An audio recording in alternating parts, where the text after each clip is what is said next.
السلام عليكم ورحمة الله وبركاته. الحمد لله رب العالمين والعاقبة للمتقين والصلاة والسلام على أشرف الأنبياء وسيد المرسلين نبينا محمد وعلى آله وأصحابه أجمعين. সম্মানিত ভাই এবং বোনেরা, আমরা গত সপ্তাহে শুনেছিলাম প্রিয় নবীজি সাল্লাল্লাহু আলাইহি ওয়াসাল্লাম দুঃখ কষ্টে এবং দুশ্চিন্তাগ্রস্ত হয়ে গেলে, কোনো অসুবিধা হয়ে গেলে তিনি কিভাবে সেগুলোকে ম্যানেজ করতেন, ওনার অ্যাকশন বা রিয়াকশন কেমন ছিল সে সম্পর্কে আমরা জানার চেষ্টা করেছি।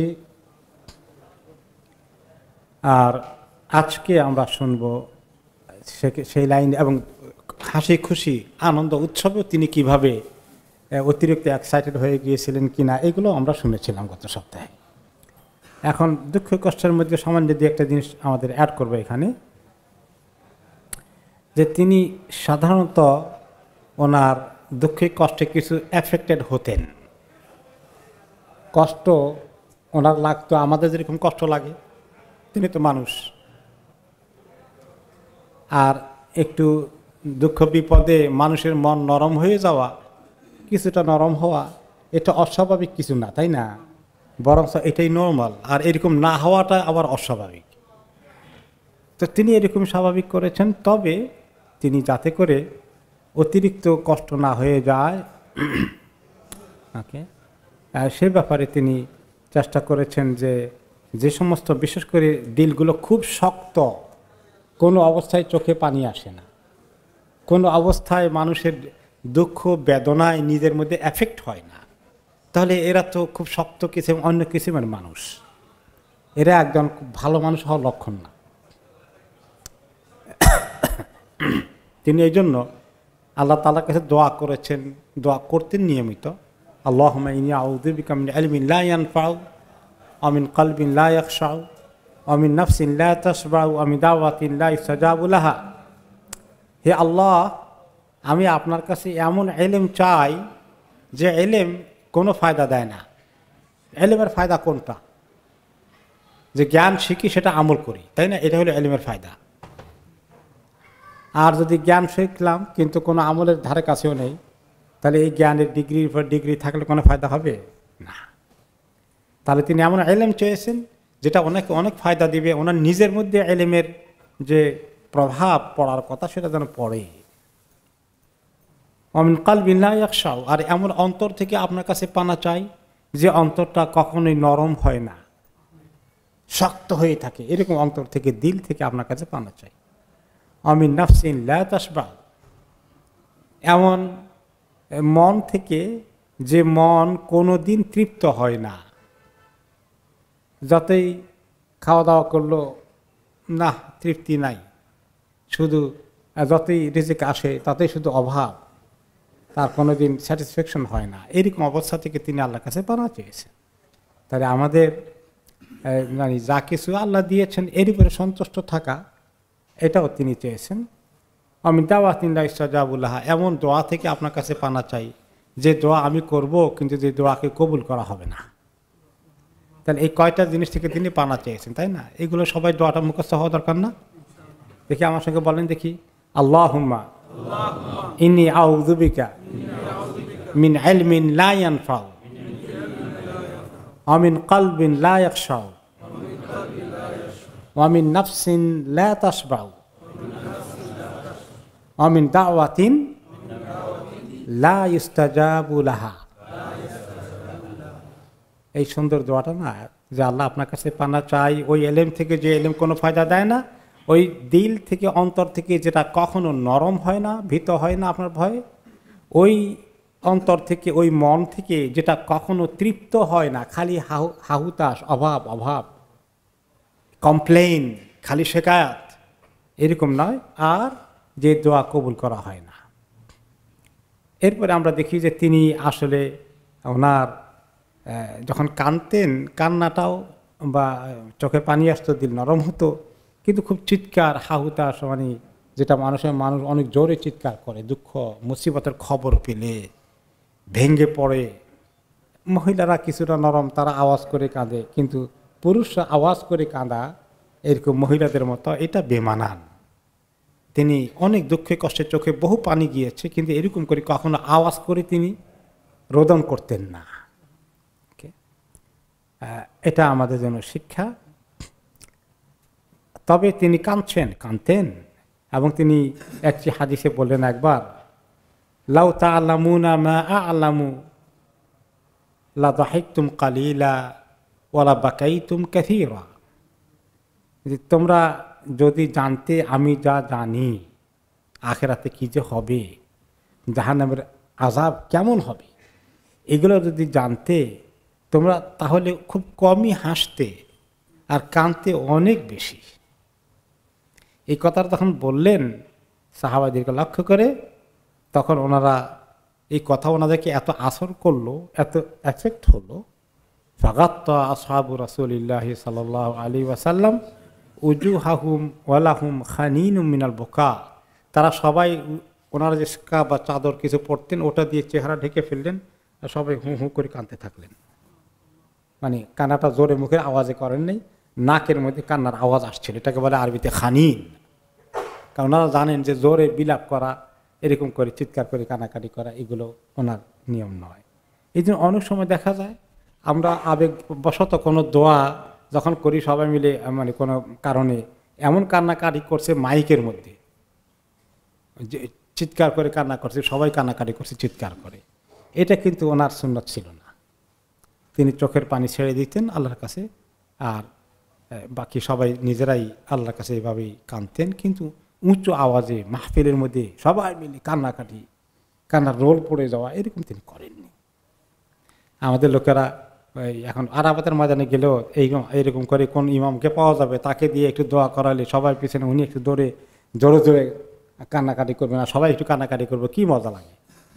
তা আসলে এগুলো কি নবী করিম সাল্লাল্লাহু আলাইহি ওয়াসাল্লাম সুন্নাত? না না, কখনো না। হজের মধ্যে গেলে সবসময় একলা দোয়া করবেন, একলা দোয়া করবেন। আপনি আপনার মনের কথা এমন এমন কোনায় গিয়ে লুকোচুরি করে করবেন, কেউ যেন না দেখে, আপনি মন মতো কাঁদেন আল্লাহর কাছে, চোখের পানি ফেলেন। সবাইকে নিয়ে দলবদ্ধ হয়ে দোয়া করার এই তরিকা আসলো কোত্থেকে?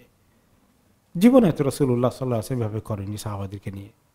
দুই এক অকেশনে এক জায়গায় করছেন, ইয়া রাসূলুল্লাহ দাওয়াত দিয়েছেন, একটু হাত তোলেন, এটা আমাদের জন্য একটু দোয়া করেন। তিনি দোয়া করতে গেছেন, তো ওনাকে দেখে কয়েকজন হাত তুলছে। এরকম দুই একবার এই মানে ঘটনাক্রমে হয়েছে।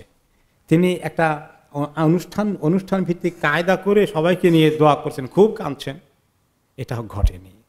তিনি অনেক কেঁদেছেন, একলা কেঁদেছেন। সাহাবীরা প্রত্যেকেই একলা আল্লাহ তাআলার কাছে কেঁদেছেন। যে কোনো আমল এই জন্য জেনে শুনে ইলম থেকে শিখে, নবী করিম সাল্লাল্লাহু আলাইহি ওয়াসাল্লাম সাহাবায়ে কেরামের আমল থেকে না শিখে, অনেক বড় বুজুর্গ আমাদের এলাকায় ছিল, তার থেকে শিখবো? কার থেকে শিখবো? নবী করিম সাল্লাল্লাহু আলাইহি ওয়াসাল্লাম। তিনি সব কিছুর আদর্শ না? লাকাদ কানা লাকুম ফি রাসূলিল্লাহি উসওয়াতুন হাসানা। এখন কেউ যদি বলে যে আব্দুল কাদের জিলানী এভাবে করছিলেন, যদি আল্লাহ রাসূল সাল্লাল্লাহু আলাইহি ওয়াসাল্লামের তরিকা মতো মিলে তাহলে ঠিক আছে, আমিও করব।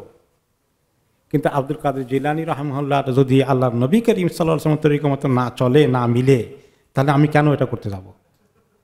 আমার জন্য আদর্শ কে? রাসূলুল্লাহ সাল্লাল্লাহু আলাইহি ওয়াসাল্লাম। ওনার পরে ওনার আদর্শকে ধরে রাখছিলেন কারা? সাহাবায়ে কেরাম, তাবেঈন। তাহলে এই যে একটা মৌলিক কথা, এখানে আমাদের অনেক ইলমের কমতি আছে, আবেগবশত অনেক কাজ করি আমরা। সেই জন্যই সিরাতে পাক থেকে সব কিছু আমাদেরকে এই টুকিটাকি জিনিসগুলো শিখতে হবে আমলের। তিনি নামাজের মধ্যে কাঁদতেন, সেটা কেমন করে কাঁদতেন? সাহাবী আব্দুল্লাহ ইবনে শিখীর রাদিয়াল্লাহু আনহু বলেন, রাআইতু রাসূলুল্লাহ সাল্লাল্লাহু আলাইহি ওয়াসাল্লাম ইসাল্লি ওয়া ফি সাদরিহি আজিজুন কাআজিজির রাহা মিনাল বুকা। নবী করিম সাল্লাল্লাহু আলাইহি ওয়াসাল্লামকে আমি দেখেছি তিনি নামাজের মধ্যে কাঁদতেন। নামাজের মধ্যে কাঁদতেন, কেমনে কাঁদতেন? কান্নাটা ওনার মুখের আওয়াজে বোঝা যেত না, কান্নাটা ভিতরে মানে বুকের ভিতরে ওনার এরকম করতো যে কাঁপতো মনে হয়। যেমন নাকি ভাতের পাতিলে কোনো কিছু বা আগুনের মধ্যে পানি দিয়ে কোনো কিছুকে সিদ্ধ করলে উতরাতে থাকলে উতরায় যেরকম মনে হয় যেন ওনার বুকের ভিতরে উতরাচ্ছে, উতরানি বোঝা যাচ্ছে। এইভাবে তিনি করেছেন। আবার কোনো কোনো জায়গায় আসছে যে রাহা, তার মানে ওই যে ইয়ে আছে না, ডাল গম এগুলাকে পিষে পাটার মতো করে, দুইটা চাকা ছিল এক সময় আমাদের দেশেও ছিল। হ্যাঁ, কি বলতে, পাটাই তো বলতো নাকি? হ্যাঁ, চাটাও বলতে, ও জাতা, জাতা বলতো অনেক জায়গায়। হ্যাঁ, দুইটা থাকে তাই না, মাঝখানে শস্য দানা দিয়ে তারপরে ঘুরায় এমনি করে ডাল টাল এগুলাকে, হ্যাঁ মুখের মধ্যে দিয়ে দিলে তারপরে এটা চতুর্দিকে এটা এইভাবে ঘুরালে পিষে আর কি, বা খোসা ছুটে যায়। হ্যাঁ, ডালের খোসা বের হয়ে যায়। তো এই তরিকায় যে একটা আওয়াজ হয় করে ঘুরে, মানে ওনার বুকের ভিতরে এরকম আওয়াজ হচ্ছে বুকের মধ্যে, কিন্তু মুখে জোরে কোনো আওয়াজ করে তিনি কান্নাকাটি করেননি। তাহলে নামাজের মধ্যে কান্নাকাটি করা এটা একটা সুন্দর আমল, পার্সোনাল নামাজে, বিশেষ করে ব্যক্তিগত নামাজের কথাই এখানে বলা হচ্ছে। জামাতে যখন নামাজ পড়াতেন তখন তিনি এভাবে করতেন না এই সময়, কারণ জামাতের মধ্যে পড়তে গেলে অনেক সময় উনি তো আমাদের জন্য আল্লাহ ওনাকে দিয়ে শিখাবেন, এটা কেউ যদি করতে যায় বলা যায় না কোন সময় কার রিয়া সৃষ্টি হয়ে যায়। এটার আশঙ্কার কারণে সাধারণত যদ্দূর পারা যায় কান্না আসলেও দমন করার চেষ্টা করা উচিত। কোনো কোনো সময় ন্যাচারালি চলে আসতে পারে একটুখানি, আল্লাহ মাফ করুন, কিন্তু এটা সতর্ক থাকা লাগবে।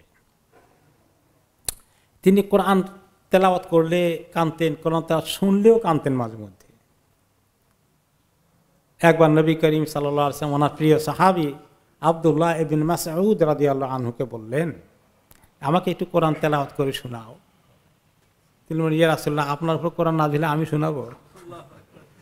আমার শুনতে মনে চায়।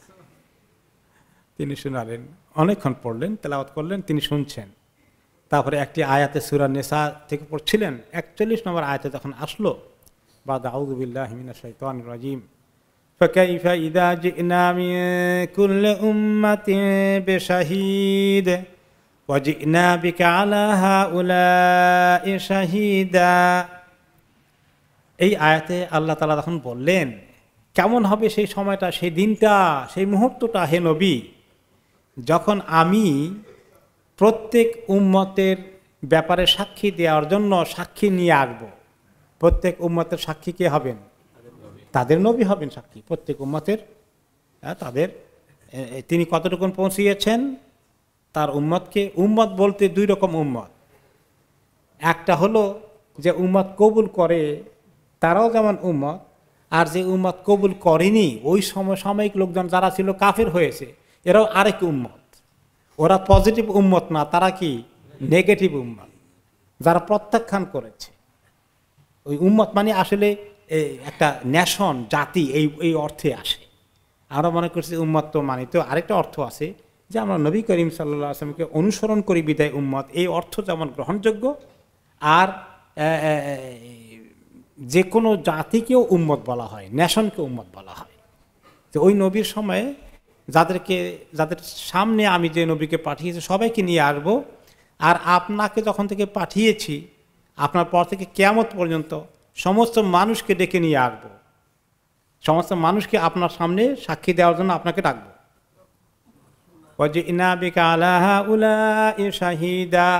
আপনাকে এই আপনার পরবর্তী পর্যায়ের যত জাতি আসবে, যত জেনারেশন আসবে কিয়ামত পর্যন্ত, তাদেরকে আপনি যে দাওয়াত পৌঁছিয়েছেন, আপনার পরে দাওয়াত পৌঁছানোর ব্যবস্থা করে দিয়ে এসেছেন, এগুলো তারা পেয়েছে কি পায় নাই, এটার জন্য আমি সাক্ষী হিসাবে আপনাকে নিয়ে আসব। তো এখন যারা কবুল করেছে তারা তো ভালো, যারা কবুল করেনি তারা তো আটকে যাবে।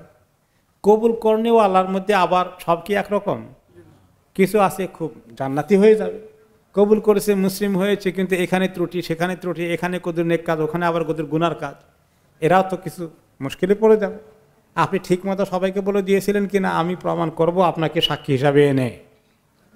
ওই দিনটা কেমন হবে হে নবী, কেমন হবে সেই দিনটা, কত কঠিন হবে, এটা শুধু ওনাকে বলা হচ্ছে, আমাদেরকে বলা হচ্ছে তোমরা ওই দিনের জন্য রেডি হয়ে আসো, যে তোমাদের রাসূলুল্লাহ সাল্লাল্লাহু আলাইহি ওয়াসাল্লাম তোমাদেরকে সব কথা বলে দিয়ে এসেছেন, সবগুলো ঠিকমতো আমল করেছো কিনা, এই সব কিছু যখন আমি প্রমাণ করব সেই দিনটা কেমন হবে হে রাসূল। এই কথা যখন আল্লাহ তাআলা বললেন, তখন সাহাবী আব্দুল্লাহ ইবনে মাসউদ বলেন যে তিনি আমাকে এই আয়াত শেষ করার পরে বলেন, হাসবুকাল আন, এখন থামো, হয়েছে, এখানে শেষ করো। তো আমি দেখলাম ফালতাফাত্তু ইলাইহি ফাইদা আইনাহু তাদরিফান, আমি ওনার চেহারা দিকে তাকালাম, দেখি যে দুই চোখ দিয়ে টর করে পানি পড়ছে। যে ওই দিনটা কেমন হবে, যারা প্রত্যাখ্যান করেছে তাদের কি হাসর হবে, এবং যারা উম্মত হিসেবে দাবি করলো কিন্তু তারা ফেল করে ফেলবে, তাদের আমলের অনেক ত্রুটি আটকা পড়ে যাবে, এগুলো মনে করে তিনি কাঁদতে থাকলেন। হায় রে, কি দুর্দশার দিন সেদিন হবে, কত মুসিবতে সেদিন মানুষ পড়বে। এই মানুষের দুর্দশার কথা চিন্তা করে ওনার চোখে পানি আসলো, এবং নিজেও আখেরাতে সেই দৃশ্যকে সামনে রেখে ওনার চোখে পানি আসলো। এরপরে তিনি কান্নাকাটি করেছেন, চোখে পানি এসেছে। মানুষের দুঃখ দুর্দশায় মৃত্যু সংবাদ আসলে যেভাবে অন্যরা কান্নাকাটি করে বা চোখে পানি আসে, তিনিও সেভাবে অ্যাফেক্টেড হয়েছেন। এই বিষয়ে ওনার যখন ছোট ছেলে ইব্রাহিম 18 মাসের ছেলে যখন ইন্তেকাল হয়, তিনি কিভাবে সেটাকে এই খবর নিলেন, এই বিষয়ে আসমা বিনতে ইয়াজিদ রাদিয়াল্লাহু আনহা বলেন, যখন ইব্রাহিম নবী করিম সাল্লাল্লাহু আলাইহি ওয়াসাল্লাম ছেলে ইব্রাহিমের ইন্তেকাল হয়ে গেল, বাকা রাসূলুল্লাহ সাল্লাল্লাহু আলাইহি ওয়াসাল্লাম, উনি কাঁদলেন। তার মানে খুব আওয়াজ করে কাঁদেননি, কিন্তু ওনার চোখের পানি ধরে রাখতে পারেননি, যেটা সাহাবাদের খুব কষ্টের কারণ হয়েছে। ওকে, তো ওনার কান্না দেখে যারা ওনাকে সান্ত্বনা দিতে আসলেন, তিনি বললেন যে একজন সান্ত্বনা দিতে এসেছিলেন, তিনি আবু বকর ওমর, আমি ভুলে গিয়েছি। একদিন এসে নবী করিম সাল্লাল্লাহু আলাইহি ওয়াসাল্লামকে সান্ত্বনা দিচ্ছেন, কন্ডোলেন্স পেশ করছেন। কি বলছেন? আনতা আহাক্কু মান আযযামাল্লাহু হাক্কাহ, যে আপনি তো যে এই কষ্টের বিনিময়ে আল্লাহর কাছে যে আপনার হক পাওনা আছে, সে হকটা আপনি সমস্ত মানুষ যা না পাবে তার চেয়ে অনেক বেশি পাওয়ার কথা। ইয়া রাসূলুল্লাহ, আপনার জন্য যে এই আপনার সন্তান চলে গিয়েছে, এর বিনিময়ে সন্তান চলে গেলে যে মানুষের কত বড় পুরস্কার সবর করলে, সেটা তো আপনার অনেক বেশি হবে ইয়া রাসূলুল্লাহ। অনেক সান্ত্বনা দিচ্ছেন আর কি। তো নবী করিম সাল্লাল্লাহু আলাইহি সাল্লাম সে কথা শুনে বললেন, তাদমাউল আইন ওয়া ইয়াহজানুল কলব, আমি তো বুঝি যে আল্লাহর কাছে অনেক পাবো, কিন্তু চোখের পানি তো ধরে রাখতে পারছি না, অন্তরে তো একটু কষ্ট এসেই যায়। মানুষ হিসাবে তিনি তার মানুষের ঊর্ধ্বে উঠতে পারেননি। নবী তিনি ঠিকই, কিন্তু তিনি কি মানুষের মানুষের যে সমস্ত কষ্ট আছে সব কি ওনার উঠে গেছে নাকি? না, থাকবে। যে আমার চোখে পানি চলে আসছে, অন্তরের মধ্যে ব্যথা অনুভব করি, আল্লাহর ফয়সালা তো মেনে নিচ্ছি, কিন্তু একটা জিনিস, ওয়ালা নাকুলু মা ইসখিতুর রব, এমন কোনো কথা অবশ্য বলবো না যেটা আমার রবকে অসন্তুষ্ট করবে। কি বলবো না? আমি বলবো যে আল্লাহ বাচ্চারা যে ছিল নিয়ে গেলেন বুঝি, আল্লাহ আমার তো একটা ছেলেও না, এই একটা ছেলে ছিল, খুব আশা করেছিলাম পাবো, এরকম কিছু বলবো নাকি? এরকমও বলবো না। আমরা কিছু আল্লাহর সিদ্ধান্তকে মেনে নিব, কিন্তু মনের মধ্যে যে কষ্ট চলে আসে স্বভাবগতভাবে মানুষের ফিতরাতের কারণে, এটার জন্য আল্লাহ নিশ্চয়ই আমাদেরকে দায়ী করবেন না। এর মধ্যে আমার সওয়াবের কোনো কমতি হবে না। সবর করার অর্থ যে চোখে যেন এক ফোঁটা পানিও না আসে, এটা নাকি? না, পানি আসবে, কিন্তু হাহুতাস, যে গায়ের জামা কাপড় ছিঁড়ে ফেলে, চুল ছিঁড়ে ফেলে, চিৎকার করে।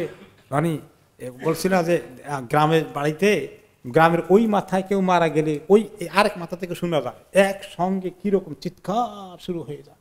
এগুলো আল্লাহর কাছে খুবই অপছন্দনীয়। এগুলো মনে হয় যেন মানুষের এত চিৎকার, এত কান্নাকাটি, এত জোরে কান্না, এ মনে হয় যেন বলতে চায় যে আল্লাহ আপনি যে কাজটা করলেন কাজটা ঠিক করলেন না, নাউজুবিল্লাহ।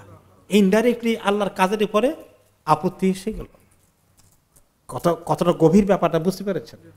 তাহলে এই জন্যই মানুষকে চোখের পানি আসবে, আল্লাহ আল্লাহ করবেন, কিন্তু এমন কোনো কথা বলা যাবে না, উচ্চারণ করা যাবে না মুখ দিয়ে, যেটা আল্লাহ তাআলা অসন্তুষ্ট হয়ে যায়। লাউলা আন্নাহু ওয়াদুন সাদিকুন মাউউদুন জামি' ওয়া আনাল আখিরা তাবিউল আউয়াল লাওয়াজাদনা আলাইকা ইয়া ইব্রাহিম। তারপরে তিনি আরো বললেন, যদি না আল্লাহর কাছ থেকে কোনো ওয়াদা আমরা কোনোদিন না শুনতাম যে কেউ সবর করলে কি পুরস্কার আছে না?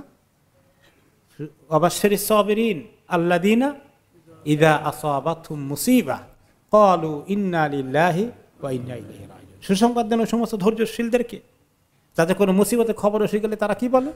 ইন্না লিল্লাহি ওয়া ইন্না ইলাইহি রাজিউন, এই কথা বলে।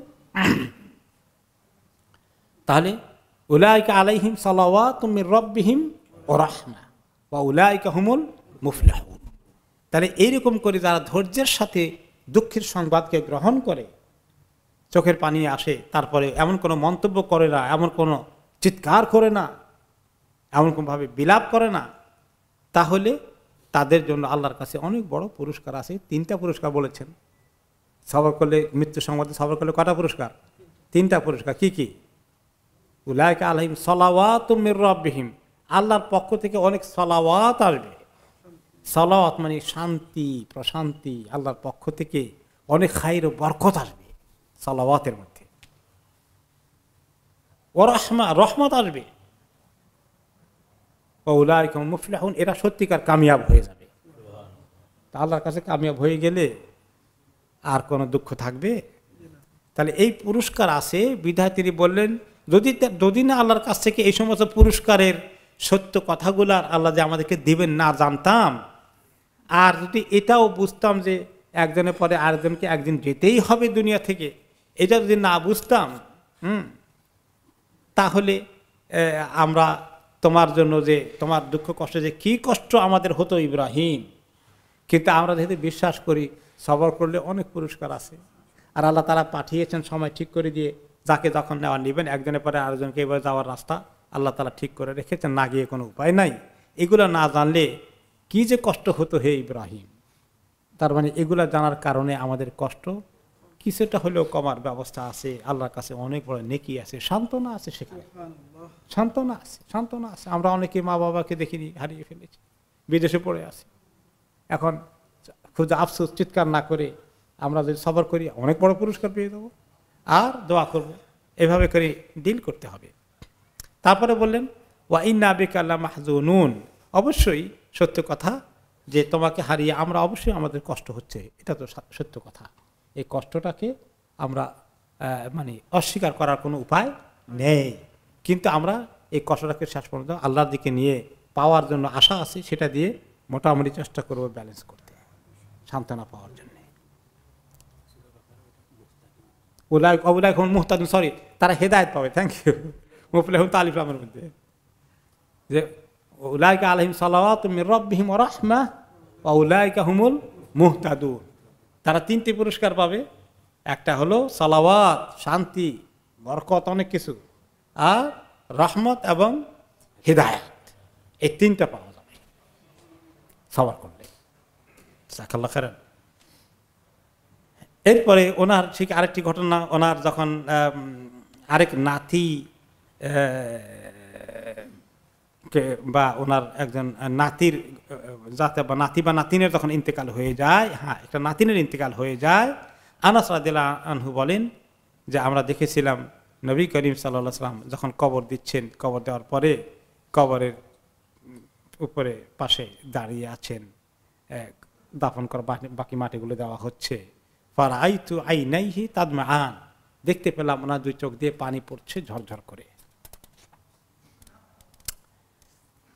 আরেকবার আরেক নাতির ইন্তেকাল হয়ে গেল। উসামা বিন যায়েদ রাদিয়াল্লাহু আনহু বলেন কানা ইবনুন লিবাদি বানাতিন নবী সাল্লাল্লাহু আলাইহি ওয়াসাল্লাম ইউকদা, ওনার এক নাতির ইন্তেকাল হচ্ছিল, তখন ওনার মেয়ে খবর দিলেন একটু আসার জন্যে, অস্থির হয়ে মেয়ে খবর দিয়েছেন, আহারে আমার সন্তানটা চলে যাচ্ছে, আমার আব্বা যদি আসতেন।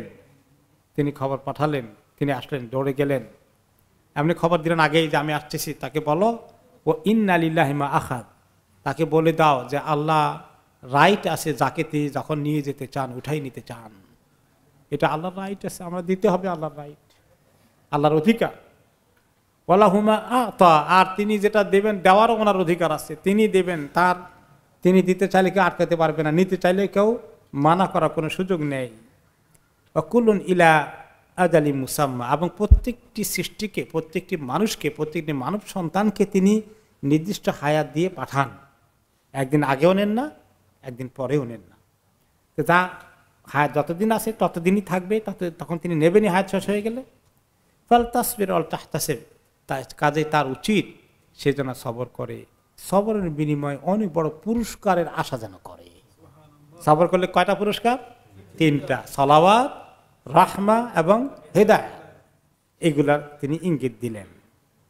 তো মুআদ রাদিয়াল্লাহু তাআলা আনহু বলেন এবং সাহাবী উসামা বলেন, আমি এবং মুআদ এবং উবাই বিন কাব এবং উবাদা বিন সামিত আমরা গেলাম ওনার সঙ্গে সঙ্গে, যখন সে বাচ্চার ওনার নাতির যখন একেবারে শেষ নিঃশ্বাস সাকরাত চলছে, আমরা গেলাম ওনার সঙ্গে। নবী করিম সাল্লাল্লাহু আলাইহি ওয়াসাল্লাম কোলে ওনার বাচ্চাটাকে দেওয়া হলো। যখন তার রূহ নিয়ে টানটানি হচ্ছে, সাকারাত চলছে, তো বলে যে আমি দেখতে পেলাম যে তার রুহের শেষ অবস্থা এখানে মনে হয় যেন একটু আওয়াজ হচ্ছে, এখনই বের হয়ে যাচ্ছে রুহটা, তার কষ্টটা আমরা টের পাচ্ছি, একটু আওয়াজ আসছে বুক থেকে। নবী করিম সাল্লাল্লাহু আলাইহি ওয়াসাল্লাম এর চোখে আর পানি রাখতে পারলেন না। তিনি সবর করছেন, কিন্তু চোখের পানি আসছে, এটা আটকাতে পারেননি। তো সাদ ইবনে উবাদা রাদিয়াল্লাহু আনহু মদিনার অন্যতম বড় সাহাবী, তিনি ওনাকে সান্ত্বনা দেওয়ার জন্য বললেন, আতাবকি ইয়া রাসূলুল্লাহ, আপনিও কাঁদছেন, মানে একটু সান্ত্বনা দেওয়ার জন্যই বললেন। তখন তিনি বললেন, ইন্নামা ইয়ারহামুল্লাহু মিন ইবাদিহির রুহামা, আমি তো কাঁদবো কারণ এই মানুষের ভিতর তো আল্লাহ দয়া মায়া দিয়েছে, যার দিলে দয়া মায়া আসে তার আরেকজনের দুঃখ কষ্টে চোখে পানি আসবে। আর ওই লোকগুলোকে আল্লাহ তাআলা বেশি রহমত করবেন যারা অন্যের দুঃখ দুর্দশায় তাদের দিলটা নরম হয়ে যায় এবং চোখে পানি চলে আসে। আর যার একদম কঠিন, তাকে আল্লাহ দয়া মায়া কম করবেন। দয়ালুদের লক্ষণ হলো তাদের দিলটা নরম, তারা আল্লাহর রহমত পাওয়ার উপযুক্ত বেশি। ওনার কাছে আবার যখন খবর আসলো যে মুতা যুদ্ধের মধ্যে সাহাবীরা একজনের পর একজন শহীদ হয়ে যাচ্ছেন, আল্লাহ তাআলা ওনাকে দেখালেন, উনি দেখতে পেলেন বা আল্লাহ ওনাকে দেখালেন খবর আসার আগেই। তো তিনি সাহাবীদেরকে তখন লক্ষ্য করে বললেন, আখাদার রায়া যায়েদুন ফাউসিব, যায়েদ ইবনে হারেথা ওনার প্রিয় যে পালক সন্তানের মতো ছিল, উনি এই পতাকা নিয়ে লিড করছিলেন, ওনার শাহাদাত হয়ে গেল। তারপরে উনি বলে দিয়েছিলেন ওনার পরে যদি লাগে তাহলে জাফর আত-তাইয়ার, উনি ধরেছিলেন কমান্ডারের দায়িত্ব, পতাকা হাতে নিয়ে ওনারও শাহাদাত বরণ হয়ে গেল। তিনি বলতেছেন সাহাবীদেরকে। অতঃপর আব্দুল্লাহ ইবনে রাওয়াহা, নবী করিম সাল্লাল্লাহু আলাইহি ওয়াসাল্লামের আরেকজন অন্যতম কবি, তিনি বলে দিয়েছিলেন এরপরে যদি দরকার হয় আব্দুল্লাহ ইবনে রাওয়াহা লিড করবে। তিনজনের কথা বলেছিলেন যে সেও, তারও শাহাদাত বরণ হয়ে গেল। ওয়ান আইনাই রাসূলুল্লাহ সাল্লাল্লাহু আলাইহি ওয়াসাল্লাম লাতাদরিফান, সাহাবী বলেন যে আমি দেখতে পেলাম যে ওনার দুটো চোখ দিয়ে পানি পড়ছে ঝরঝর করে। এই তিনজন সাহাবী শাহাদাতের খবর যিনি তখন আমাদেরকে বলছিলেন। অতঃপর তিনি বললেন ওই কথার মধ্যেই যে অতঃপর খালিদ ইবনে ওয়ালিদ নিজ দায়িত্বে পতাকা হাতে নিয়ে যুদ্ধ কন্টিনিউ করলেন এবং আল্লাহ তাআলা তার হাত উসিলায় মুতার যুদ্ধে বিজয় দান করলেন। ওনার আরেক সাহাবী ওসমান ইবনে মাযউন রাদিয়াল্লাহু আনহু খুব প্রিয় সাহাবী ছিলেন। ওনার ইন্তেকালের পরে তিনি তাকে দেখতে গেলেন এবং দেখে তিনি তার কপালে চুমু দিলেন, সাহাবীর কপালে চুমু দিলেন এবং অহুয়া ইয়াবকি, ওনার চোখ দিয়ে পানি আসলো, কান্না চলে আসলো। এরপরে তিনি একবার সফরে হারাতে থাকা অবস্থায় ওনার মায়ের কবরের পাশে দিয়ে যাচ্ছিলেন এবং সেখানে দাঁড়িয়ে তিনি অনেকক্ষণ কাঁদলেন মায়ের কবরের পাশে। মার কথা মনে পড়ল, সুবহানাল্লাহ।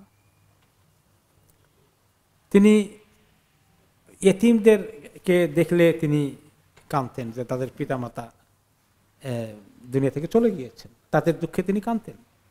যখন যায়েদ ইবনে হারেসার ওই খবরটা আসলো যে উনি শহীদ হয়ে গেছেন, ওনার ছেলে তো ছিল উসামা, নবী করিম সাল্লাল্লাহু আলাইহি ওয়াসাল্লাম হাসানের বয়সের কাছাকাছি, নাতির বয়সের কাছাকাছি। তো উসামা ওই দিন এই খবর তিনি শুনেছেন, ছোট্ট বালক, তিনি রাসূলুল্লাহ সাল্লাল্লাহু আলাইহি ওয়াসাল্লামের কাছে আসেন নাই সেদিন। উনি তাকে খুঁজতেছিলেন সান্ত্বনা দেওয়ার জন্য, আসে নাই। তো উসামা নবী করিম সাল্লাল্লাহু আলাইহি ওয়াসাল্লাম অনেক কাঁদলেন। এরপরে পরের দিন আসলো এই যায়েদের ছেলে উসামা রাসূলুল্লাহ সাল্লাল্লাহু আলাইহি ওয়াসাল্লামের কাছে আসলো। তো রাসূলুল্লাহ সাল্লাল্লাহু আলাইহি ওয়াসাল্লামের কাছে আসার কারণে তাকে দেখে ওনার চোখে পানি চলে আসলো। যে তার বাবা হারিয়েছে এতিম। তিনি তখন বলেন, লিমা আবতা'তা আন্না সুম্মা জি'তা তুহজিনুনা, তুমি কালকে কেন আসো নাই আমার সঙ্গে দেখা করতে, তোমার মনে মনে খুঁজছিলাম, আজকে আসছো তুমি, আমাকে কালকের মতো আবার দুঃখ আমার বাড়াই দিলা। মানে এটা আবেগবশত কথা বলেছেন। এরপরে যখন দেখলেন, পরের দিন আবার দেখা হলো উসামাকে, বললেন ইন্নী লালাকি মিনকাল ইয়াউম মা লাকিতু মিনকা আমস, আজকে তোমাকে আমি দেখছি, গতকালকে তোমাকে দেখে আমার যেরকম কষ্ট লেগেছে আজকেও লাগছে। এরপরে তাকে কাছে টানলেন এবং ওনার চোখ দিয়ে ঝরঝর করে পানি পড়ছিল। ওনার আরেক সাহাবী সাদ ইবনে উবাদা রাদিয়াল্লাহু আনহু অসুস্থ হয়ে পড়লেন। নবী করিম সাল্লাল্লাহু আলাইহি ওয়াসাল্লাম ওনাকে দেখতে আসলেন দুইজন আরো সাহাবী নিয়ে, একজন আব্দুর রহমান ইবনে আউফ এবং সাদ ইবনে আবি ওয়াক্কাস এবং আব্দুল্লাহ ইবনে মাসউদ, এই তিনজনকে নিয়ে আসলেন। যখন ওনারকে সাদ ইবনে উবাদাকে দেখতে আসলেন, ওনার কাছে গিয়ে পৌঁছলেন, তিনি শুয়ে আছেন এবং ওনার শেষ দশা, শেষ অবস্থা। এই অবস্থায় তিনি দেখা গেল যে ওনার বোধহয় ইয়ে হয়ে গেছে, বেহুশ হয়ে আছেন। বেহুশ হয়ে আসার এখনো ইন্তেকাল হয়নি। তিনি বলেন কাদ কুদিয়া, ওনার কি ইন্তেকাল হয়ে গেছে? ক্বালু লা ইয়া রাসূলুল্লাহ, ইয়া রাসূলুল্লাহ এখনো ইন্তেকাল হয়নি। তখন ওনার সাকারাত চলছে। ফাবাকান নবী সাল্লাল্লাহু আলাইহি ওয়াসাল্লাম, তিনি দেখলাম যে ওনার চোখ দিয়ে পানি চলে এসেছে। সাহাবীর এই সাকারাত দেখে তিনি নিজের চোখে পানি চলে এসছে। এইভাবে রাসূলুল্লাহ সাল্লাল্লাহু আলাইহি ওয়াসাল্লাম একদম সাধারণ সমবেদনা, অন্যের দরদি হওয়ার মতো মানুষ যে কিভাবে ছিলেন, মানুষের কষ্ট ওনাকে কিভাবে টাচ করেছে, ওনার চোখে পানি এসেছে, সেটা আমরা দেখলাম। এটাই বাস্তব।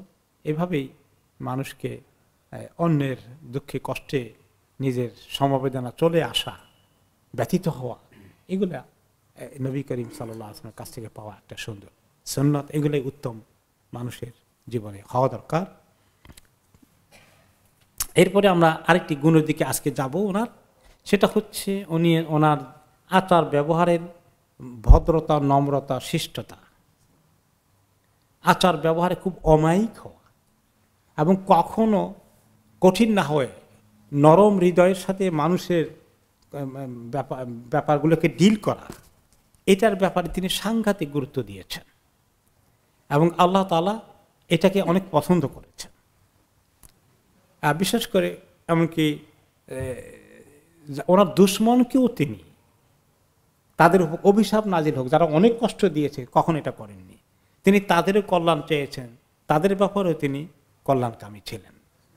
এবং আপনারা জানেন তায়েফের ময়দানে যখন ওনাকে বেহুশ করে ফেলে দেওয়া হলো, জিবরাইল আলাইহিস সালাম আসলে দুই ফেরেশতাকে নিয়ে, যে তায়েফের দুই দিক থেকে দুই পাহাড়ে নিয়ে এদেরকে স্ম্যাশড করে দেওয়া হবে, একদম ওদেরকে পিষে ফেলানো হবে, মাটির নিচে ঢুকিয়ে দেওয়া হবে। তিনি বলেন যে না, আমি এটা চাই না, বরঞ্চ তিনি আল্লাহর কাছে দোয়া করলেন, আল্লাহুম্মা হাদি কওমি ফাইন্নাহুম লা ইয়ালামুন, আল্লাহ আমার কওমকে হেদায়েত দান করেন, হেদায়েত দান করেন। তারা জানতে পারলো না, তারা জানছে না, তারা বুঝতে পারছে না কি করছে। ঠিকই, শুধু ওই সময় আরো বলেছিলেন যে তাদের অন্তত তারাও ঈমান কবুল না করলেও তাদের বংশধর পরবর্তী পদে একদিন কবুল করবে। আর সব শেষ করে দিলে তো সব শেষই হয়ে গেল। আর ওই সময় তিনি কিন্তু ওনাদের আশাও ছাড়েননি, শুধু আগামী বংশধর নয়, তারাও যেন হেদায়েত পেয়ে যায়। আর ঠিকই তায়েফের লোকেরা হেদায়েত পেয়েছে ওনার জীবদ্দশায়। ওনার জীবদ্দশা আমরা সিরাতে পড়ে গেলাম যে তারা শেষ পর্যন্ত দলে দলে এসে ইসলাম কবুল করে ফেলেছে। এমনকি মক্কা বিজয়ের পরে যুদ্ধও হলো, তখনও তারা আত্মসমর্পণ করেনি। এমনকি সাহাবীরা সেখানে মারা গিয়েছে। রাসূলুল্লাহ সাল্লাল্লাহু আলাইহি ওয়াসাল্লাম ওইটা বিজয় লাভ করতে পারেনি। পরে বলেন যে না, রক্তক্ষয় করে লাভ নেই, চলো মদিনায় চলে যাই। তারপরে এক আধ বছর পরে তারা নিজেরা শেষ পর্যন্ত মদিনায় গিয়ে ওনার সঙ্গে দেখা করে ইসলাম কবুল করে বাকি পুরো তায়েফবাসী ইসলাম কবুল করে ফেলেছে। তাহলে উনি যে দোয়া করেছিলেন, আল্লাহুম্মা হাদি কওমি ফাইন্নাহুম লা ইয়ালামুন, আল্লাহ আমার কওমকে, আমার জাতিকে হেদায়েত দান করেন, তারা বুঝতে পারছে না। ঠিকই আল্লাহ তাআলা তাদেরকে হেদায়েত দিয়েছেন। এই হলো রাহমাতুল আলামিন, দয়ার নবী আলাইহিস সালাতু ওয়াস সালাম। এই জন্য তিনি দুশমনকে সহজে অভিশাপ দিতেন না। তিনি বলতেন ইন্নী লাম উবআস লাআনান, আমাকে অভিশাপ বর্ষণকারী হিসাবে পাঠানো হয়নি। তাই তিনি ওনার কওমের উপর আল্লাহর অভিশাপ বর্ষিত এরকম সহজে বলেননি 2-4 জনের কথা তিনি নাম ধরে বলেছেন, বিশেষ এক্সট্রিম লেভেলে যাওয়ার কারণে শুধুমাত্র। এছাড়া ওনার দুশমনী যারা করেছে তিনি তাদের সবাইকে তিনি লানত করেননি। আল্লাহ তাআলা ওনার এই সুন্দর গুণকে প্রশংসা করেছেন। ওনার ভিতরে যে ধৈর্য সবর, ওনার কওম তারা দিনের ভিতরে আসুক, এটাকে যে তিনি কত তামান্না করেছেন, এবং ওনার দিলে যে এত নম্রতা আছে, উনি যে কঠিন হৃদয়ের নন, এটাকে আল্লাহ তাআলা খুব সাংঘাতিকভাবে প্রশংসা করেছেন সূরা আলে ইমরানের 159 নম্বর আয়াতে। ওয়ালাউ কুনতা ফাযযান গালিযাল কলবি লাফাদ্দু মিন হাওলিক ফাআফু আনহুম ওয়াস্তাগফির লাহুম। তার আগে বলেছেন ফাবিমা রাহমাতিম মিনাল্লাহি লিনতা লাহুম, যে আল্লাহর রহমতের কারণে সম্ভব হয়েছে যে আপনি তাদের প্রতি অনেক নম্র। আপনাকে কষ্ট দেওয়া সত্ত্বেও আপনি, সাহাবারা মুনাফিকরা অনেক কষ্ট দিয়েছে মাঝে মধ্যে, সাহাবারা মাঝে মধ্যে হয়তো একটু উল্টাপাল্টা কেউ কিছু করলেও আপনি তাদের প্রতি সবসময় নম্রতার আচরণ করেছেন, এটা আল্লাহর রহমত। তাহলে আপনার আচার ব্যবহার যে নম্রতা থাকে, এটা আল্লাহর রহমতের কারণে আপনি পেয়েছেন, তাই না? আর যদি আপনার প্রতি কঠোরতা বেশি থাকে, শক্ত, সাংঘাতিক, কড়া, খালি কড়া, ছেলে পেলে তাকে দেখলে ভয়ে অস্থির, নাতিপুতি দেখলে পালায়, তাহলে এরকম মানুষ আল্লাহর রহমত থেকে বঞ্চিত। আর যাকে দেখলে সবাই এগিয়ে আসে, সে আল্লাহর রহমত বেশি পেয়েছে। তো আল্লাহ তাআলা বলেন যে এটা আল্লাহর রহমতে সম্ভব হয়েছিল। আপনি যদি বিপরীত হতো, ওয়ালাউ কুনতা ফাযযান, আপনার ভাষা যদি হতো খুব কর্কশ, মানুষের সঙ্গে খুব কর্কশ ভাষায় কথা বলেন, খুব সুন্দর আদবের সাথে নম্রভাবে, নম্র ভাষায় কথা না বলে যদি কড়া কড়া কথা বলতেন, গালিদাল কালবি, অন্তরে যদি রহমত কম থাকতো, মায়া মমতা কম থাকতো, কঠিন হৃদয়ের হতেন, লানফাদ্দু মিন হাওলিক, তাহলে আপনার আশেপাশের সাহাবীরা যে এইভাবে ঘুরঘুর করে এখন কেউ থাকতো না আপনার কাছে, সব আপনাকে ফেলে চলে যেত। কিন্তু এখন সবাই আসে আপনার এই দয়া মায়া রহমতের নম্রতার কারণে। ফাআফু আনহুম ওয়াস্তাগফির লাহুম, কাজেই আপনার সাহাবীরা যদি কোনো সময় একটু উল্টাপাল্টা করে আপনাকে কষ্ট দেয়, মাফ করে দিয়েন, আর তাদের জন্য আল্লাহ যেন তাদেরকে ক্ষমা করে দেয়, সেই দোয়া করে দিয়েন। তাহলে আল্লাহ তাআলা নিজে ওনারা এটা পছন্দ করেছেন এবং এটাকে আরো কন্টিনিউ করার জন্য আরো উৎসাহিত করেছেন।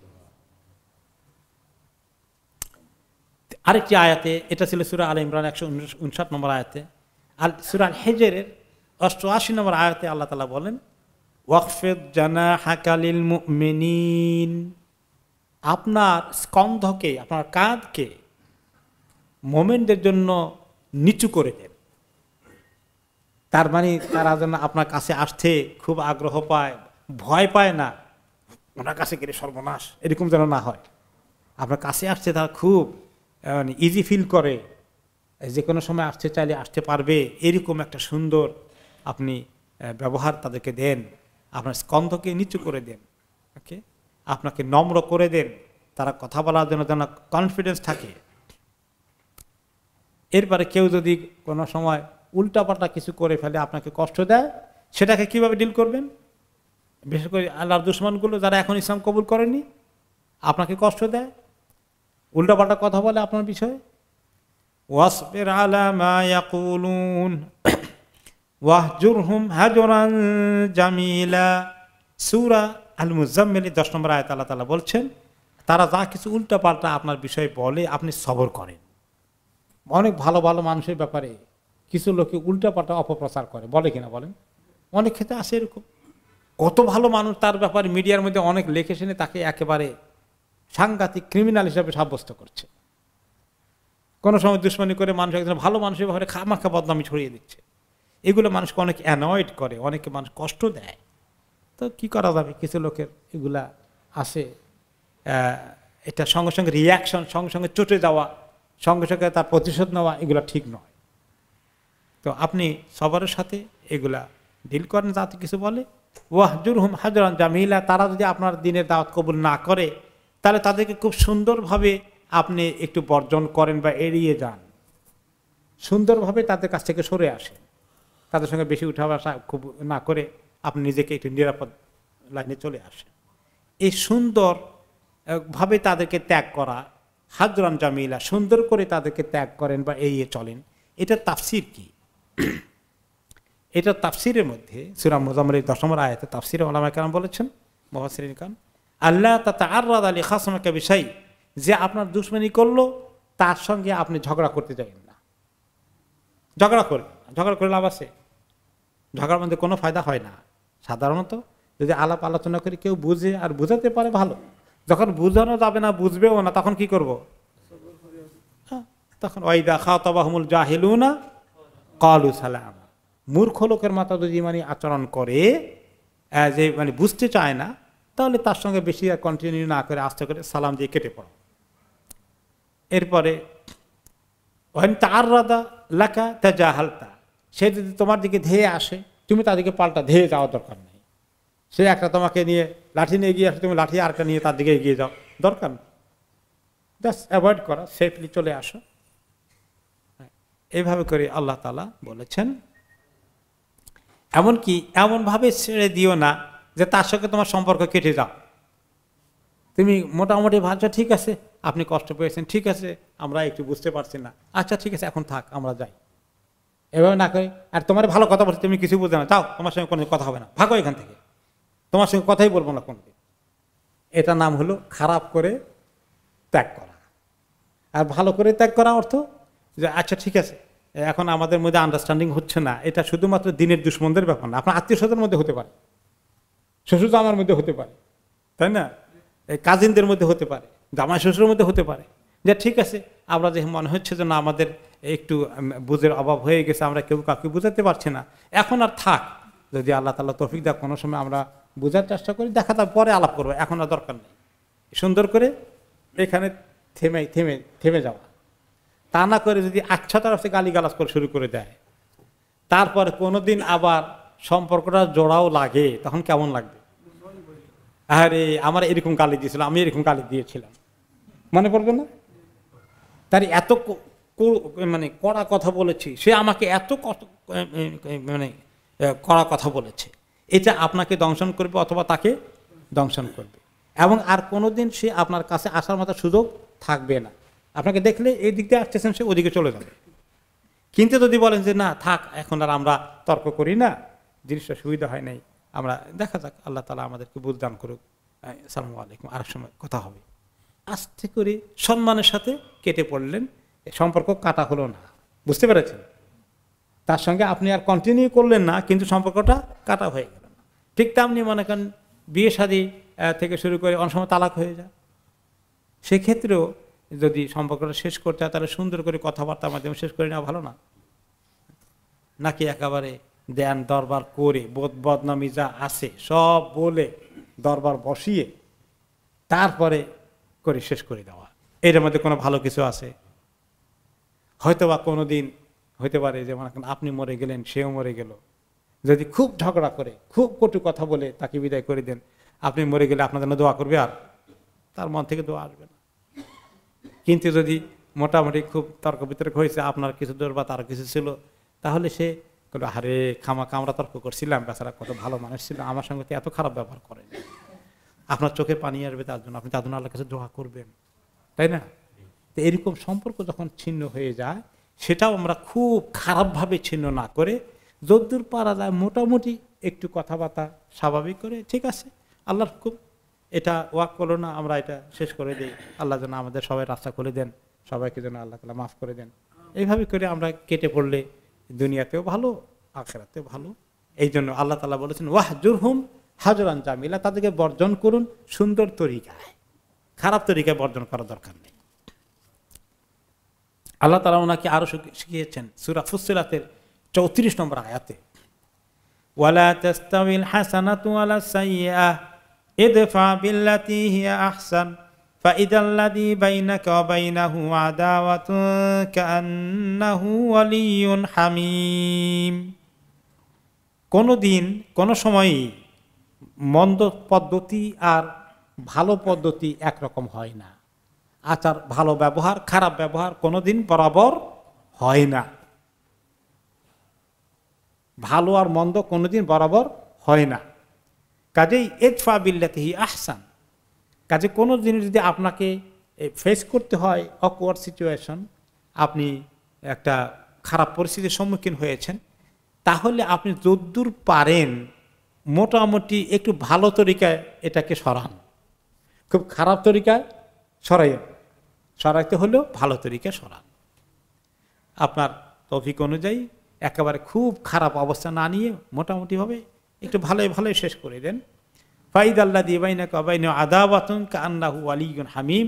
দেখা যাবে যে এই অবস্থা থাকতে থাকতে যার সঙ্গে আপনার অনেক দুশ্মনী হয়ে গিয়েছিল, আপনি খুব খারাপ ব্যবহার করে সরে দেননি, ভালো ব্যবহার করেই ভালো তরিকে শেষ করে দিয়েছেন, তাহলে একদিন হয়তো সে আপনার অনেক ঘনিষ্ঠ বন্ধু হয়ে যেতে পারে, ঘনিষ্ঠ আপনজন হয়ে যেতে পারে।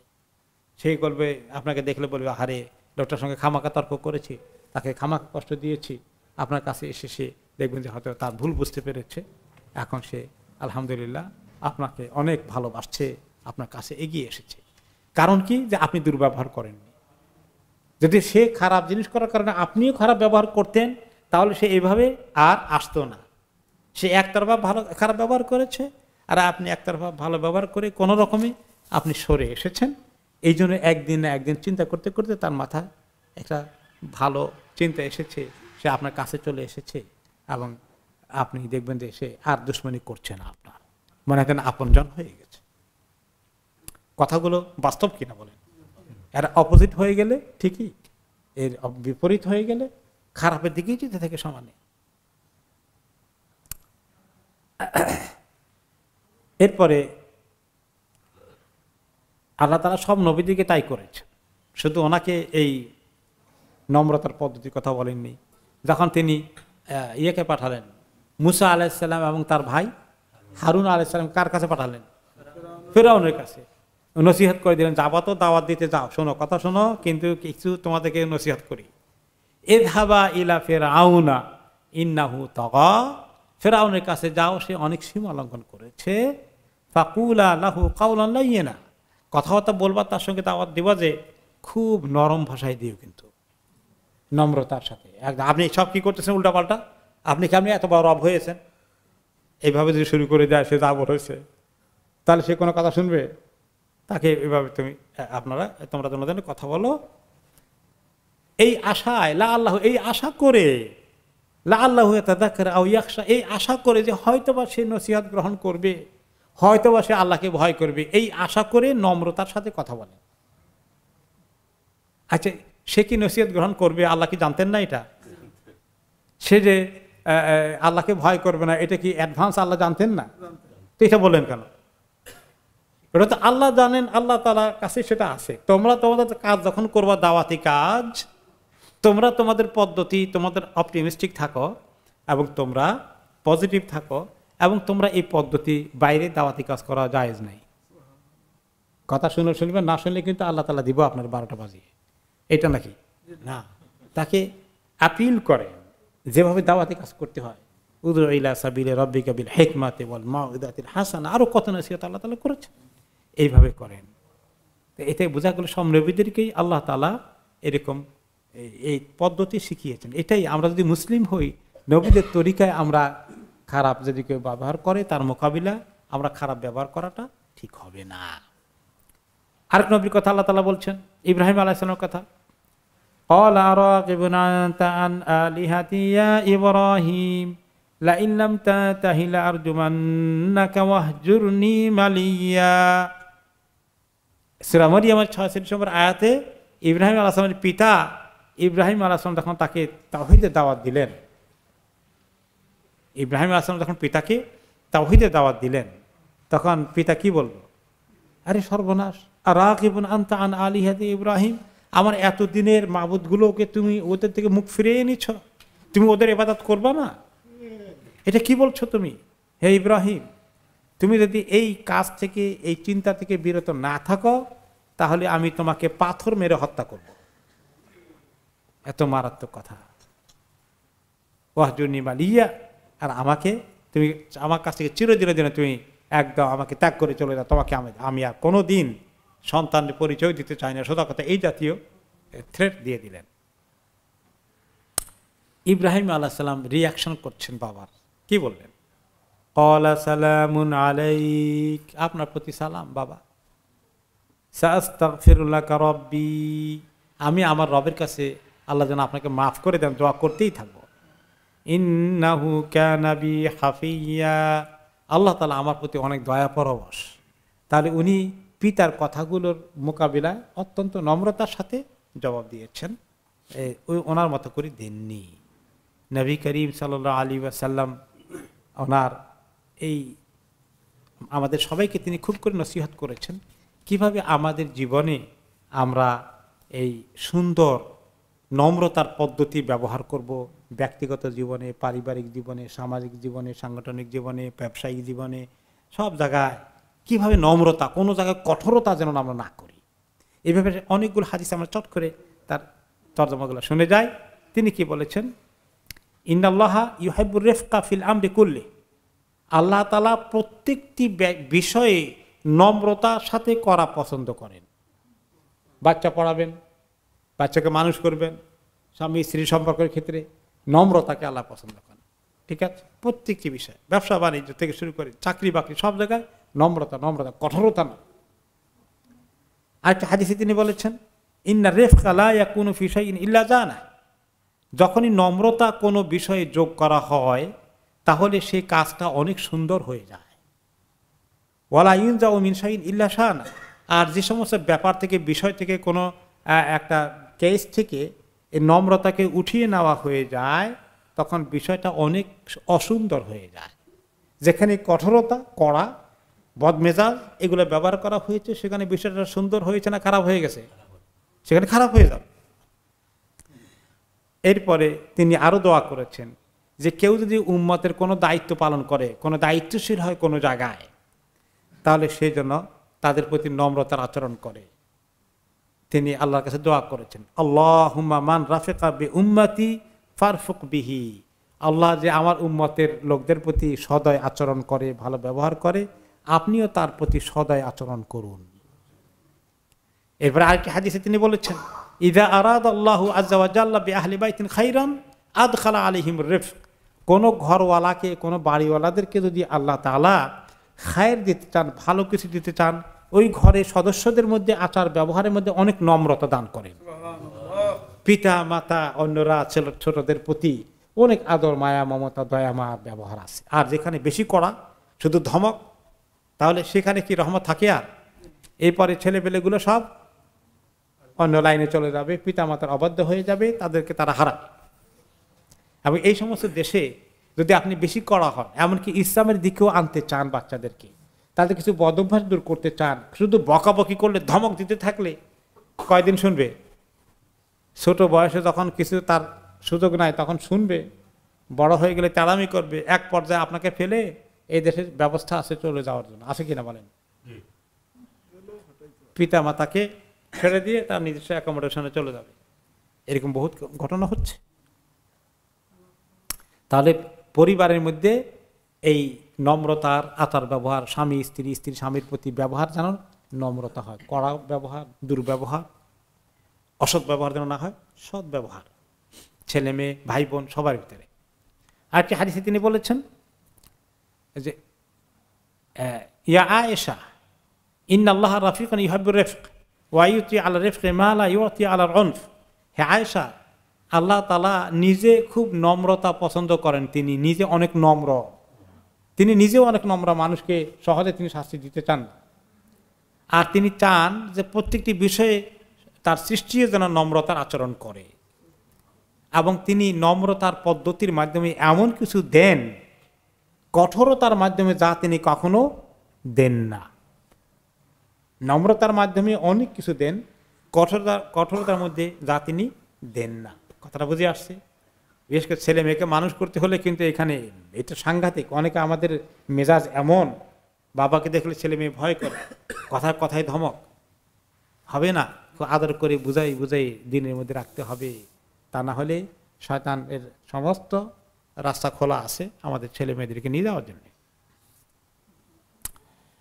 তিনি যার ভিতরে নম্রতা নাই, বেশি কড়া মেজাজি লোক, এরকম কড়া মেজাজি লোক দু একজনকে চিনেন নাকি আপনি? আছে পরিচিত কেউ? দেখেন নাই ছোটকালে? আছে না? তাদেরকে দেখলে কেমন মনে হতো? এরকম কিছু লোক আছে। এই লোকদের অবস্থা কি জানেন? মান ইউহরামুর রিফকু ইউহরামুল খাইরু কুল্লু, যে ব্যক্তি বেশি কঠিন কঠোর, নম্রতা নাই, তাকে আল্লাহ সমস্ত কল্যাণ থেকে বঞ্চিত করে দিয়েছেন, তার মধ্যে খায়ের নাই। তাহলে আমাদের মধ্যে এটা থাকলে আমরা এটা দূর করতে হবে, ঠিক কিনা? এরপরে তিনি যখন দুইজনকে পাঠালেন গভর্নর করে ইয়ামানে, মুআয ইবনে জাবাল এবং আবু মুসা আশআরীকে বললেন, কি নসিহত করলেন? ইয়াসসিরা ওয়ালা তুআসসিরা ওয়া বাশশিরা ওয়ালা তুনাফফিরা। তোমরা দুইজন যখন যাবে ওই এলাকায় শাসন কার্য পরিচালনা করতে, তোমরা সবসময় সহজ করার চেষ্টা করো, খুব কঠিন করো না। আর সুসংবাদ দিও, মানুষকে ভয় পাওয়ার ব্যবস্থা করো না। বুঝে আসছে? সবসময় সুসংবাদ দেওয়া, সবসময় ইজি করা। একটা অনেক সময় হামকাল্লাহ বিয়ে শাদীর আলাপের মধ্যে বসলে কি হয়, খালি কঠিন করে, খালি কঠিন করে। মোহরানা কত, এত কয়, আস্তে আস্তে নিচের দিকে নামা, যা পারো, পয়লাই সহজ হয়ে করে দিও না। এর মধ্যে খুব বেশি বুদ্ধির পরিচয় দেয়। অথচ রাসূলুল্লাহ সাল্লাল্লাহু আলাইহি ওয়াসাল্লাম বুদ্ধি শিখিয়েছেন, শুরুতেই সহজ করো, সহজ করো, আর সুসংবাদ দাও, দুঃসংবাদ দিও না। যেমন এখন এক ব্যক্তি এখন ফ্লাইট ধরতেছে, ট্রেন হিথ্রো এয়ারপোর্টে যাবে, টাইম খুব মুখে মুখে। এখন আপনি কবেন জানতাতে আল্লাহ তাআলা সাল্লাল্লাহু আলাইহি ওয়াসাল্লাম, আশা করি ফ্লাইট পেয়ে যাবেন ইনশাআল্লাহ। এটা এই হলো এই সুসংবাদ দেওয়া। আরে আপনি এত লেটে যাচ্ছেন, আমার তো মনে হয় ফ্লাইট পাবেন না আপনি, হায় হায় সর্বনাশ করে দিলেন। এইরকম কথা বলতে না, এর লোকেরা বলে এরকম, ঠিক কিনা? কেউ কেউ বলে বসে এরকম। এইভাবে নেগেটিভ কথা বলতে নাই, সুসংবাদ দাও, দুঃসংবাদ দিও না। এরপরে জীবনের সব ক্ষেত্রেই তিনি যখন আয়েশা রাদিয়াল্লাহু আনহা বললেন, কিছু ইহুদিরা আসি আসসালামু আলাইকুম বলেছিল, আসসালামু আলাইকুম, আসসালামু আলাইকুম না, কি বলেছিল? আসসালামু আলাইকুম। এটা হলো অভিশাপ যে আপনার উপর মউত নাজিল হোক। ওকে, তখন রাসূলুল্লাহ সাল্লাল্লাহু আলাইহি ওয়াসাল্লাম বলেছেন ওয়া আলাইকুম, তোমাদের প্রতিও। কিন্তু মা আয়েশা কি বললেন? আসসালামু আলাইকুম, আলাইকুম লানাতুল্লাহ। ওকে, আলাইকুম ওয়া আলাইকুম আসসালাম আল্লাহ আন, তোমাদের প্রতি মউত আর আল্লাহ লানত। এটা নিজে নিজে বলছেন আর কি, রাসূলুল্লাহ সাল্লাল্লাহু আলাইহি ওয়াসাল্লাম শুনছেন। তিনি বলেন এইভাবে বলতে হয় না, এইটা বলা দরকার কি? মাহলান ইয়া আয়েশা, আয়েশা একটু থামো, একটু আসছে। ইন্নাল্লাহা ইউহিব্বুর রিফকা ফিল আমরি কুল্লি, আল্লাহ তাআলা সব বিষয়ে নম্রতা পছন্দ করেন, এত কঠোর হইও না, এত কঠিন হইও না। আপনি শুনেন না ইয়া রাসূলুল্লাহ? আমি তো শুনছি, সেজন্য আমি আসতে বলে দিছি ওয়া আলাইকুম, যা আমার জন্য বলছো সেটা আল্লাহ তোমাদের প্রতি, খালাস, এখানে শেষ, এর বেশি দরকার নেই। এরপরে রাসূলুল্লাহ সাল্লাল্লাহু আলাইহি ওয়াসাল্লামে কি সুন্দর একটি ঘটনা, একটা দুটা ঘটনা দিয়ে আমি শেষ করে দেবো ইনশাআল্লাহ। যে একটা বেদুইন আসছিল মসজিদে, নবী করিম সাল্লাল্লাহু আলাইহি ওয়াসাল্লামের কথাবার্তা বলতে। তখন মসজিদের ফ্লোর ছিল কুচি পাথরের ফ্লোর। তো এখানে তিনি মেম্বারে ওনার সঙ্গে বসে কথা বলতেছে, প্রসাব ধরছে, তো ওই মাথায় গিয়া কোনামুখী হয়ে ওখানে প্রসাব করা শুরু করে দিয়েছে। কয়েকজন সাহাবী জলদি করে দৌড়ে গিয়েছে, ওনাকে মানে একদম ধরে মারধর করার অবস্থা। মসজিদের মধ্যে প্রসাব করছে, কত জঘন্য কথা। রাসূলুল্লাহ সাল্লাল্লাহু আলাইহি ওয়াসাল্লাম কি বললেন? দাউ লা তা'জালু আলাইহি, থামো থামো, তোমরা তাড়াহুড়ো করো না, ওকে টাইমটা শেষ করো। তারপরে তিনি বললেন যে ওকে, তিনি বললেন যে ইন্নামা বুইসতুম মুয়াসসিরিন লা মুআসসিরিন, তোমাদেরকে আল্লাহ পাঠিয়েছেন সহজ করার জন্য, কঠিন করো না। ওকে, তারপরে তোমরা সে রিল্যাক্সে প্রসাব শেষ করলো। তারপর বললেন যে এক বড় বালতি করে এনে পানি দিয়ে ঢেলে দাও, মসজিদ পাক হয়ে যাবে, অসুবিধা নাই। এরপরে তিনি বেদুইনকে বুঝালেন, তোমার ইন্না হাদিল মাসাজিদ লাম তুবনা লিহাদা, মসজিদের মধ্যে কখনো প্রসাব করতে নাই, এটা তো আল্লাহর ঘর, ইবাদত হয় এখানে। ওয়াইন্নামা বুনিয়াত লিস-সালাতি ওয়া যিকরি ওয়া তাসবিহ, এখানে মানুষ ইবাদত করবে, নামাজ পড়বে, জিকির করবে, তাসবিহ করবে, এগুলোর জন্য। তো তুমি সামনের দিকে প্রয়োজন হলে তুমি একটু বাইরে চলে যেতে হবে। তো বেদুইনরা নিজেদের ঘরের আশেপাশেই পাথরের কুচি, পাথরের বালি যেখানে করে মাটি খেয়ে ফেলে, অসুবিধা কি? ওইরকম জায়গায় মনে করছে, একটু দূরে, আমি তো একদম এই জায়গা করলাম না, একটু দূরে করেছি কোনার মধ্যে, অসুবিধা কি? এইটা তো স্যার এর বেশি কিছু সে বুঝে নেই। তো এখন বুঝাই দেওয়ার পরে এতক্ষণে বুঝলো রে, এতক্ষণ কেন তাড়া করে আসছিল, তখন বুঝে নাই বেচারা যে আমি অপরাধ কি করলাম, আমার প্রসাব দিছে, প্রসাব করতেছি, আমি তো কারো গায়ের উপর প্রসাব করি নাই। তো সে বুঝতেই পারে নাই। বেদুইনরা তো এত সভ্যতার ধারে পাশে থাকে না। তিনি যখন বুঝাই দিলেন, বুঝাই দেওয়ার পরে বেচারা এতক্ষণ বুঝেও আচ্ছা আমি একটা উল্টা কাজ করেছি এখন বুঝছি আর কি। আর উনি যে এত সুন্দর করে বুঝাই দিলেন, সবাই তাড়া করে গেছিল, উনি তাড়া করলেন না, উনি সুন্দর করে বুঝাই দিলেন যে আর কোনো সময় প্রস্রাব ধরলে এভাবে মসজিদ না করে বাইরে করতে হবে। তখন তিনি খুশি হলেন, এতক্ষণ ভয় পেয়ে গেছিলেন কেন, তাকে কি দোষ করছে সে, তাকে এত সবাই তাড়া করে গিয়েছিল। এখন সে শেষ পর্যন্ত আল্লাহর কাছে দোয়া করে আল্লাহ হামনি মুহাম্মাদান, আল্লাহ আমাকে আর মোহাম্মদকে বেশি করে রহমত দান করেন। ওকে, ওয়ালা তারহামনা আহাদা, আর কাউকে আমাদের রহমতের মধ্যে ঢুকাইন না আল্লাহ, কারণ এরা সবাই আমাকে তাড়া করে আসছিল। তো রাসূলুল্লাহ সাল্লাল্লাহু আলাইহি ওয়াসাল্লাম কি বললেন, লাকাদ হাজ্জারতা ওয়াসিআন, আল্লাহর রহমতের এত অবারিত দরজা আছে, তুমি সেটার একটা ছোট করে ফেলছো কেন, তুমি আর আমি শুধু, সবাই কিছু পেলে আমাদের কমবে না। তো এইভাবে রাসূলুল্লাহ সাল্লাল্লাহু আলাইহি ওয়াসাল্লাম বুঝালেন। আর একটি ঘটনা, তো তিনি একবার সাহাবাদেরকে বললেন, এটা বোঝানোর জন্যই বললেন, ইন্না মাসালি মাসালু হাদাল আরাবি, সাহাবীরা শোনো, আমার উদাহরণ আর তোমাদের বা এই যে বেদুইনটার উদাহরণ হচ্ছে কামাসারে রাজুলিন শাররাদাত আলাইহি নাকাতুহু। আমি তোমাকে বুঝাই দিই, ওনাদেরকে ভালো করে বুঝাই দিলেন উদাহরণ দিয়া, তোমরা যেভাবে করেছিলে আর আমি কেন এরকম করলাম। যে একটা মানুষের যদি উট হারিয়ে যায়,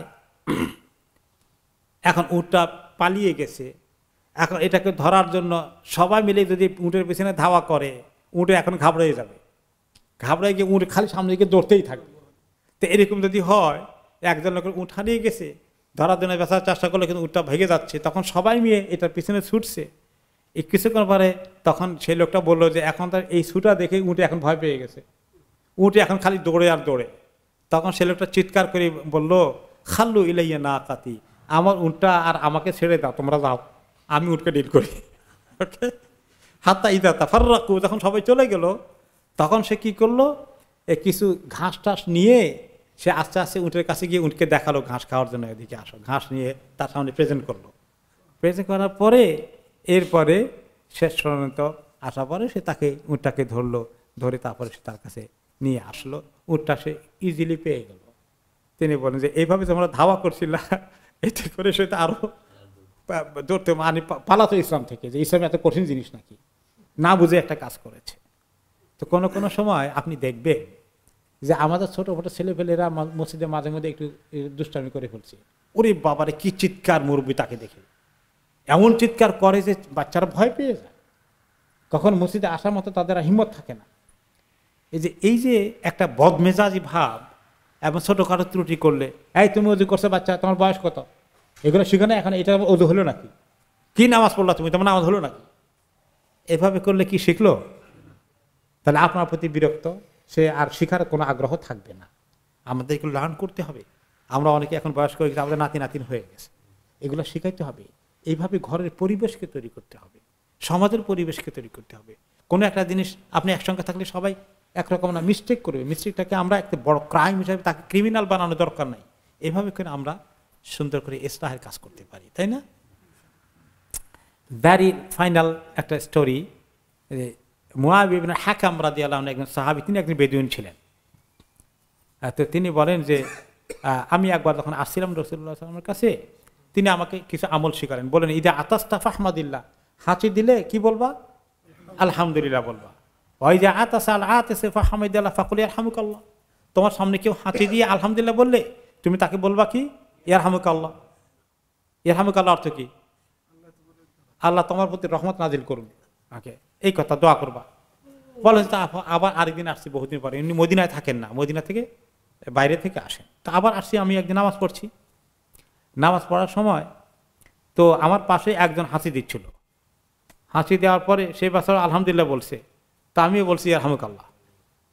বলার পরে তো আমি একটু জোরে বলছি আর কি। এখন আশেপাশে সাহাবীরা সবাই সুবহানাল্লাহ সুবহানাল্লাহ, সবাই একসঙ্গে সুবহানাল্লাহ বলে বলছে। তো আমি সুবহানাল্লাহ বললো, আর দুই একজন আমাদেরকে এমন করে তাকাইছে। নামাজ শেষ হয়ে গেলে তারা আমাদেরকে এরকম তাকালো খুব করে। তো তখন বেদুইনটা বলল, তোমরা আমাদেরকে এভাবে তাকাও কেন? তখন কিন্তু আসলে নামাজের মধ্যে কথা বলা অ্যালাউড ছিল, ওই জন্যই সাহাবী আলহামদুলিল্লাহ বলছিলেন, আর সে ইয়ারহামুকাল্লাহ বলছিল।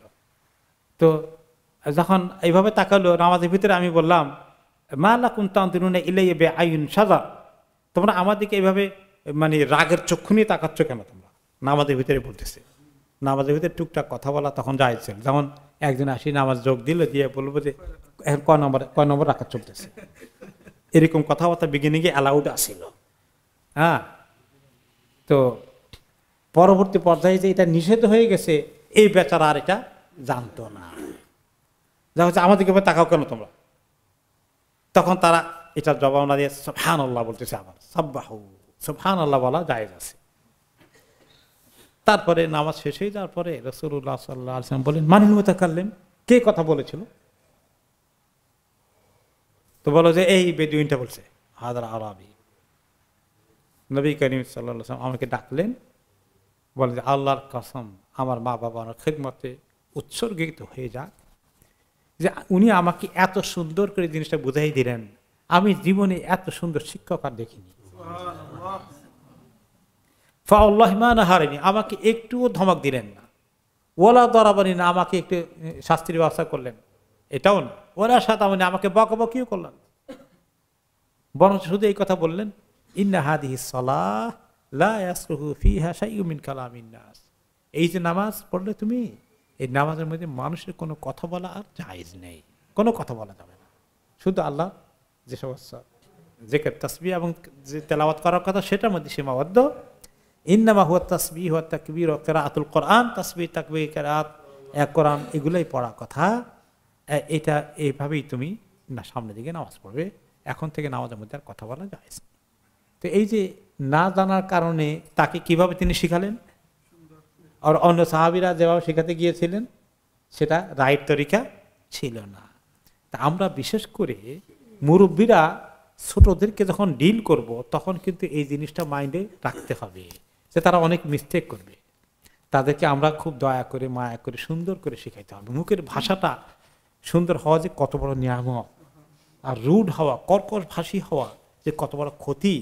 বাচ্চাদের মনে অনেক আঘাত লেগে যায়, অনেক কষ্ট পেয়ে যায়, তারা মুরব্বীদের সঙ্গে তারা তর্ক করতে পারে না, কিন্তু তাদের ভিতরে অনেক কষ্ট হয়, এতে করে দূরত্ব পয়দা হয়ে যায়, এবং বড় হয়ে গেলে আপনার কাছে খুব ঘাটতানামি করবে, আর কাছে ভিড়বে না। আর একান্ত নরম ব্যবহার করতে থাকলে আপনি দেখবেন যে শেষ বয়সেও তারা আপনাকে অনেক আদর মহব্বত করবে। তার অর্থে এই নয় যে তারা যা কিছু উল্টাপাল্টা করবে সব আমরা লাউ করে দেব। এগুলোকে আমরা দূরে সরবে আদর করে, মায়া করে, কপালে চুমু দিয়ে, বাবা বলে হেকমতের সাথে, বুদ্ধিমত্তার সাথে, কিন্তু ধমক দিয়ে নয়, দূরে সরিয়ে দিয়ে নয়। আল্লাহ তাআলা আমাদেরকে তৌফিক দান করুন। জাযাকুমুল্লাহু খাইরান। সুবহানাকাল্লাহুম্মা ওয়া বিহামদিকা আশহাদু আল্লা ইলাহা ইল্লা আনতা আস্তাগফিরুকা ওয়া আতুবু ইলাইক। ওয়া সাল্লাল্লাহু তাআলা আলা খায়রি খালকিহি সাইয়্যিদিনা মুহাম্মদ ওয়া আলা আলিহি ওয়া সাহবিহি আজমাইন। আসসালামু আলাইকুম ওয়া রাহমাতুল্লাহি ওয়া বারাকাতুহু।